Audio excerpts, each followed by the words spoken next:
Lord of Mysteries. Chapter 2. Situation. Tap, tap, tap. Zhou Mingrui reeled back in fear at the sight that greeted him. It was as though the person in the dressing mirror was not himself, but a desiccated corpse. How could a person with such grievous wounds be still alive? He turned his head in disbelief again and checked the other side. Even though he was a distance away and the lighting was poor, he could still see the penetrating wound and dark red bloodstains. This. Zhou Mingrui drew a deep breath as he tried hard to calm himself. He reached out to press his left chest and sensed his racing heart that exuded immense vitality. He then touched his exposed skin. Beneath the slight coldness was flowing warmth. When he squatted down and after verifying that his knees could bend, Zhou Mingrui stood up again and calmed down. What's happening? He muttered with a frown. He planned to inspect his head injury seriously once more. He took 2 steps forward and suddenly paused. The moonlight of the sanguine moon was relatively dark, so it was insufficient for his serious inspection. A memory fragment triggered as Zhou Mingrui turned his head to look at the grayish-white pipes and the metallic grid lamp on the wall right beside the study desk. This was the most common gas lamp of the times. Its flame was stable and its illumination capabilities were excellent.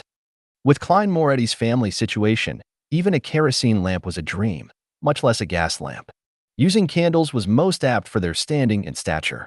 However, back when he burned the midnight oil 4 years ago to be admitted into Koei University, his elder brother, Benson, felt that it was an important matter which their family's future depended upon.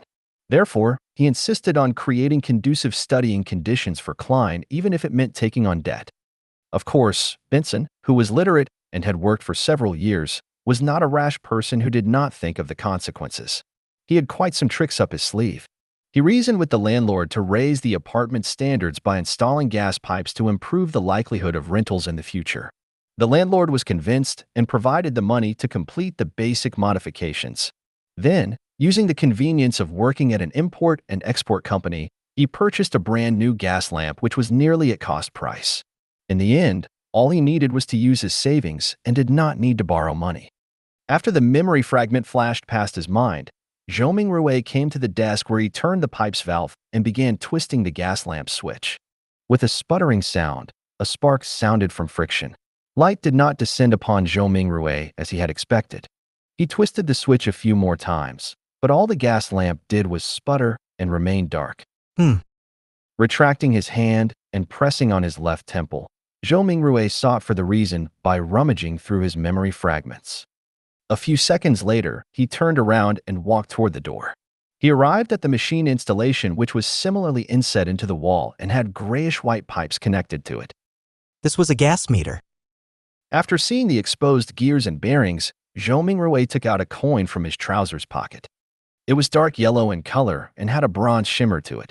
The front of the coin was engraved with a portrait of a crown-wearing man, and there was a 1 on a clump of wheat on the back. Zhou Mingrui knew that this was the most basic currency of the Lone Kingdom. It was called a copper penny. 1 penny's purchasing power was roughly 3 to 4 yuan before his transmigration. Such coins had other denominations such as the 5 pence, a half pence, and a quarter pence. Despite the 3 types, the denominations were not in small enough units. In everyday life, one had to buy several different things just to spend a single coin from time to time. After flipping the coin, which was only minted and circulated after King George III ascended to the throne, a few times, Zhou Mingrui inserted it into the gas meter's thin vertical mouth. Clink, clang. After the penny fell to the bottom of the meter, the sound of grinding gears sounded immediately, producing a short but melodious mechanical rhythm. Zhou Mingrui stared at the meter for a few seconds before returning to the burly wood desk. He then reached out to twist the gas lamp switch. After some sputtering, there was a sharp sound. A fire plume ignited and rapidly grew. Bright light first occupied the internals of the wall lamp before penetrating the transparent glass, blanketing the room with a warm glow.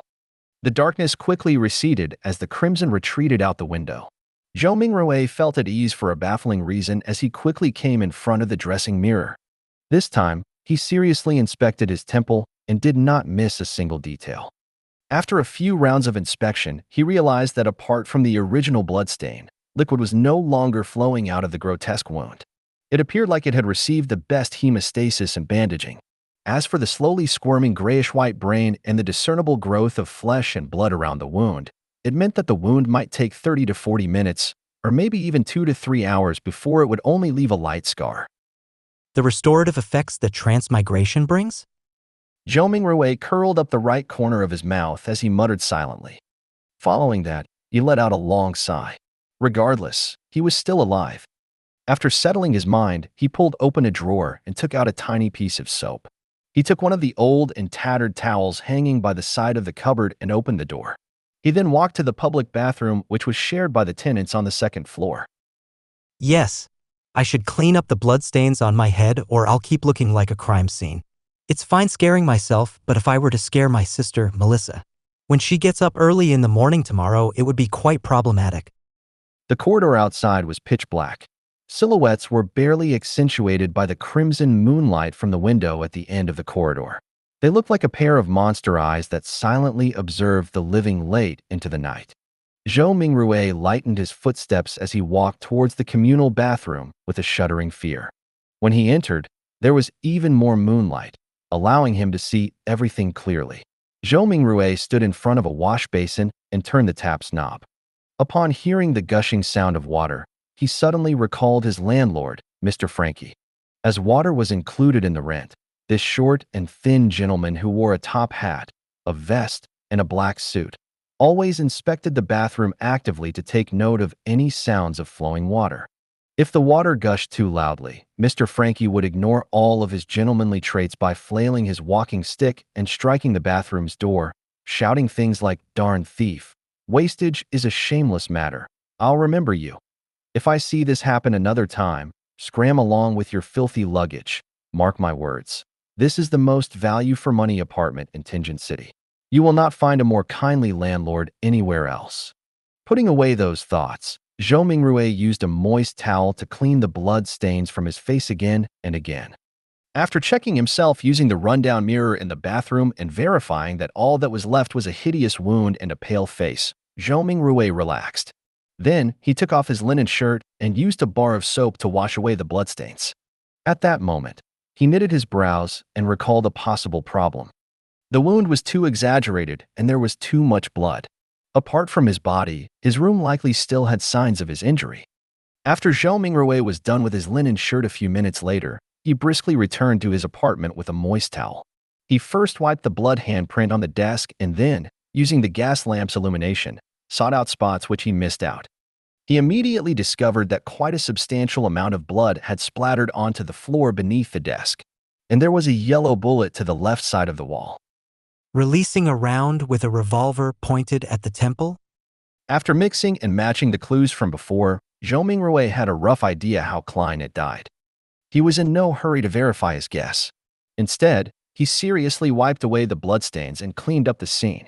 Following that, he took the bullet and returned to the side of his desk. He opened the revolver's cylinder and poured out the rounds inside. A total of 5 rounds and a cartridge shell all had a brass luster to them. Indeed. Zhou Mingrui looked at the empty cartridge shell in front of him and stuffed the rounds back into the cylinder while nodding. He shifted his gaze to the left, and it landed on the notebook's words. Everyone will die, including me. Following that, even more questions arose in him. Where did the gun come from? Was it suicide or a fake suicide? What kind of trouble could a history graduate of humble origins get himself into? Why would such a suicide method only leave behind so little blood? Was it because I transmigrated in a timely manner and it came with healing benefits? After pondering for a moment, Zhou Mingrui changed into another linen shirt. He sat on the chair and began pondering over more important matters. Klein's experience was still not something he needed to concern himself with. The true problem was to figure out the reason for his transmigration and if he could return. His parents, relatives, best buddies, and friends. The fascinating world of the internet and all sorts of delicious delicacies. These were reasons that prompted his desire to return. Click, click, click. Zhou Mingrui's right hand was subconsciously pulling out the revolver's cylinder and slamming it back into place, again and again. Yeah, there has not been much difference for me between this period of time and the past. I was just a little unlucky, but why would I transmigrate for no baffling reason? Bad luck. Yes, I tried a luck enhancement ritual before dinner today. A thought flashed in Zhou Mingrui's mind, illuminating the memories which were concealed by a fog of confusion. As a qualified keyboard politician, keyboard historian, keyboard economist, keyboard biologist, and keyboard folklorist, he had always deemed himself as knowing something of everything. Of course, his best buddy would often mock him as only knowing a little of everything. And one of them was Chinese divination. When he visited his hometown last year, he had discovered a thread-bound book titled Quintessential Divination and Arcane Arts of the Qin and Han Dynasty at an old bookstore. It looked pretty interesting and could aid him in posturing on the internet, so he bought it. Unfortunately, his interest was short-lived. The vertical script it used made the reading experience horrible. All he did was flip through the beginning pages before he threw it into a corner. He had experienced a spate of bad luck in the past month, losing his cell phone, customers running away after cheating him, and mistakes at work. Only then did he suddenly recall the luck enhancement ritual written at the beginning of Quintessential Divination and Arcane Arts. Furthermore, the requirements were extremely simple, without any basic foundation requirements. All he needed was to get 4 portions of the staple food in his area and place them in the 4 corners of his room. They could be placed on furniture such as tables and cupboards. Then, standing in the middle of the room, he had to take 4 steps in a counterclockwise fashion to make a square. The first step required him to sincerely chant, "The immortal Lord of heaven and earth for blessings." The second step was to silently chant, "The Sky Lord of heaven and earth for blessings." The third step was the exalted the Arch of heaven and earth for blessings, and the fourth step was the celestial worthy of heaven and earth for blessings. After the 4 steps were taken, he needed to close his eyes and wait 5 minutes in his original spot. Only then would the ritual be considered complete. Since it did not cost him any money, he found the book, followed what was stipulated, and did it before dinner. However, nothing happened back then. Who would have guessed that he would actually transmigrate in the middle of the night? Transmigration. There is a distinct possibility that it's due to that luck enhancement ritual. Yes, I should give it a try here tomorrow. If it's really because of that, I stand a chance of transmigrating back. Zhou Mingrui stopped flicking the revolver's cylinder and suddenly sat straight up. Regardless, he had to give it a try. He had to attempt a Hail Mary.